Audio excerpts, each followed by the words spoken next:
La goutte d'eau, un conte d'Hans Christian Andersen, lu par Sabine pour audiocité.net, sous la licence Art Libre.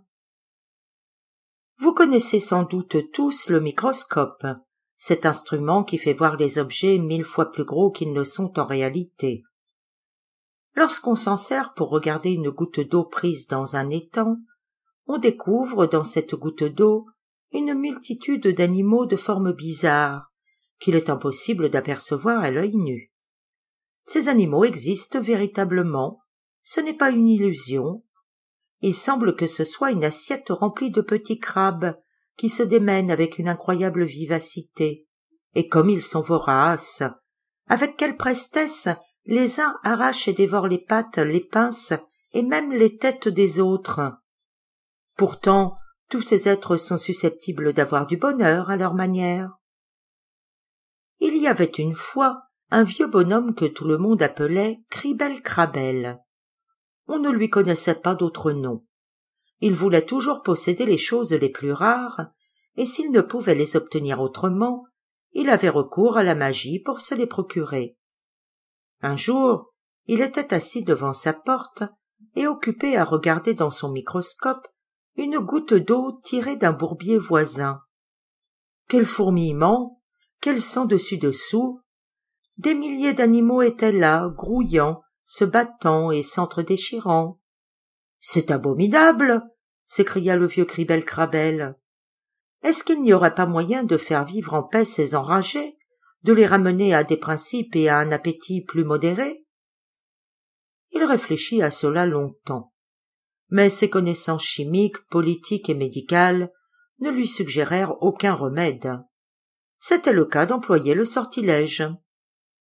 Que fit-il? Pour mieux voir d'abord, il mêla à la goutte d'eau quelque chose qu'il ressemblait à la 10e partie d'une goutte de vin rouge. C'était du sang tiré du bout de l'oreille d'une sorcière, liqueur d'une qualité super fine, à 1 franc 30 centimes le demi-kilo, et même à ce prix-là, on n'en a pas comme on veut. La miction opérée, tous les singuliers animaux devinrent d'une couleur rouge clair, si bien que la goutte d'eau, habitée par eux, ressemblait à une ville peuplée d'hommes sauvages, totalement nus. « Qu'examines-tu donc là ?» lui dit en survenant un autre magicien, qui, lui, n'avait jamais eu de nom, ce qui était son trait de caractère le plus particulier. « Si tu peux deviner ce que c'est, répondit Cribbel-Krabbel, je t'en fais cadeau. Mais je crois que je ne cours pas grand risque, à moins que la chose ne te soit déjà connue. » Le second magicien, celui qui n'avait pas de nom, se mit alors à regarder dans le microscope, et il y vit cette ville toute fourmillante d'hommes dont la laideur n'était déguisée par aucun vêtement. Mais si l'aspect de cette population était des plus repoussants, ses mœurs étaient encore plus horribles. Le spectateur frémit en voyant de quelle façon invincible tous ces individus se poussaient, se pinçaient, se piquaient, se mordaient et se déchiraient l'un l'autre. C'était une cohue, un vacarme indescriptible. Tantôt ceux qui se trouvaient en haut tombaient au fond, tantôt c'étaient ceux du fond qui montaient en haut. Celui-ci a la patte trop longue, un autre la lui arrache. Celui-là est blessé, on se jette sur lui, on le tiraille de tous côtés, on le met en quartier et on le dévore. S'en trouve-t-il un par hasard qui se tient tranquille, et, comme une petite demoiselle, semble ne demander que le calme et la paix? Tous ses concitoyens s'empressent à lui chercher dispute, l'estropient et le font disparaître.